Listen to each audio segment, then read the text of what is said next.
Welcome to Gut Check Radio. I'm Nick Belden, a chiropractic physician and functional medicine practitioner. The information provided in this podcast is for educational entertainment purposes only and is not intended to diagnose, cure, or treat any disease, and do not apply any of the information you hear without first speaking with your physician. Reason number one is not absorbing the amount of hormone that you're taking, or not absorbing what you're taking. And on this slide here is a picture of what's called the microvilli of the small intestine. And it's these little hair-like structures. So if you can think of, a lot of us have these sort of carpet mats in our bathroom that sort of look like these little hair-like projections. They look like little cylinders that are sort of sticking up. And that's sort of what our small intestine looks like. And that's called our microvilli. Micro meaning small, villi meaning the nature of its structure. And that's where we absorb most of our vitamins and minerals. Most of our vitamins and minerals are absorbed within the small intestine. That's why we've talked so much on this podcast about the health and the function of the small intestine. And thyroid hormone replacement, whether it's, again, T4, T3, or a combination of the two, gets absorbed in the first part of that small intestine within this microvilli. So if we know that it gets absorbed within the first part of that microvilli, it stands to reason that if you have some sort of condition, call it inflammation, call it dysfunction, or an imbalance in that small intestine, it's plausible that you might not be fully absorbing what you're taking despite taking the recommended dosage. And that's why your practitioner might be recommending you progressively increase your dose. Maybe you started off at 60 micrograms or milligrams, and now you're at 100, then you go 150, and it isn't until 200 that you start to feel something. There's a possibility that is because there's so much inflammation and dysfunction going on in your microvilli of your small intestine that you just need that much more to absorb it. 100 milligrams, you're absorbing maybe only 5% of it. So if you double it from 100 to 200, you've now doubled the amount you've absorbed, and potentially you're feeling better, which is a completely reasonable approach. But what's even stands to reason more is, why is it that there's inflammation or things going on within the small intestine? And there's a number of reasons that could be contributing to that. Could have lactose intolerance. Lactose is the enzyme that's present within the small intestine that helps us to degrade a lot of the lactose milk sugar.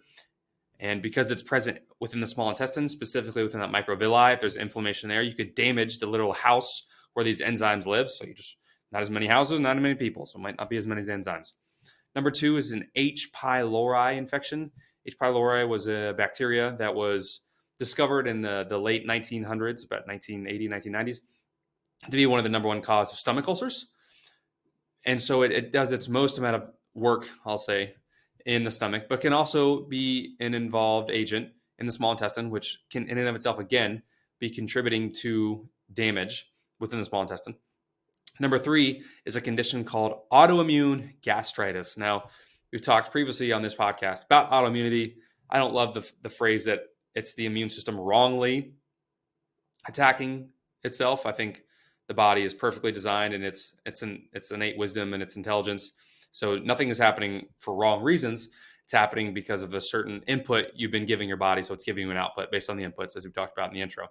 But gastritis, anytime you see something in an itis, it just means inflammation. So essentially inflammation of the stomach.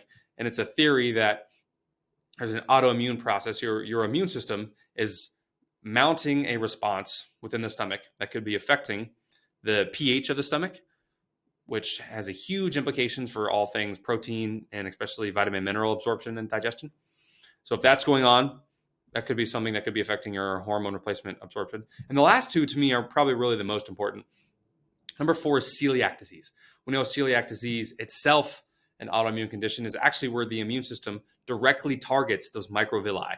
So it is directly affecting the place where thyroid hormone gets absorbed. Now, things like H. pylori and gastritis more so affect the upstream process of things happening within the stomach.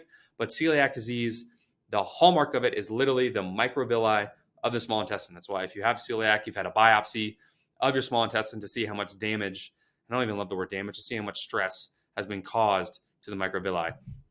And lastly, inflammatory bowel disease. So that's Crohn's and ulcerative colitis. Each one have their own little nuances. From my experience, Crohn's tends to be one that affects more of the small intestine. And ulcerative colitis literally meaning inflammation of the colon. So we're talking large intestine there. And Crohn's seems to be more confined to the large intestine. So if there's any damage or inflammation going on via Crohn's or via that same sort of autoimmune type process, in this instance, some people theorize it could be the immune system responding to the microbes rather than the microvilli. But because the microbes live in such close, they live right on top of those hair-like projections. You have the microbes on top and the microvilli below.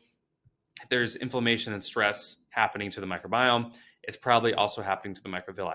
So you have all these conditions, all these scenarios, all these stressors that could really be impacting your ability to absorb thyroid hormone. So it stands to reason, if you have to keep increasing your dose to feel a similar or any effect, the root cause probably isn't a lack of hormone. The root cause is probably one of these GI conditions, which, to even go a layer deeper, what is the root cause of that? Imbalances within your nutritional and lifestyle practice.